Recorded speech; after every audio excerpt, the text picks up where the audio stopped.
5 मुलांना एका सरळ रेषेत किती प्रकारे बसवता येते हा प्रश्न विचारलेला आहे. बऱ्याचदा स्पर्धा परीक्षांसाठी हा प्रश्न विचारला जातो. याच्यासाठी एक शॉर्ट ट्रिक आहे बघा.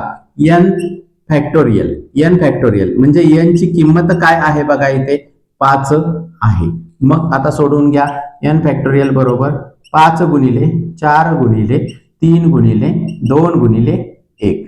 आता याचा गुणाकार करून घ्या. 5 चोक 20, 20 त्रिक 60, 60 दुनी 120 आणि 120 एक्के 120. म्हणजे किती प्रकारे बसवता येतं, तर 120 प्रकारे बसवता येतं. म्हणजेच पहिल्या वेळी किती पर्याय उपलब्ध राहतात, तर 5 पर्याय उपलब्ध राहतात. दुसऱ्या वेळी 4 पर्याय उपलब्ध राहतात. तिसऱ्या वेळी 3 पर्याय उपलब्ध राहतात. दुसऱ्या वेळी 2 पर्याय उपलब्ध राहतात आणि शेवटच्या वेळी 1 पर्याय उपलब्ध राहतो. म्हणजेच एन फॅक्टोरियल या पद्धतीने हे गणित सोडवायचं आहे.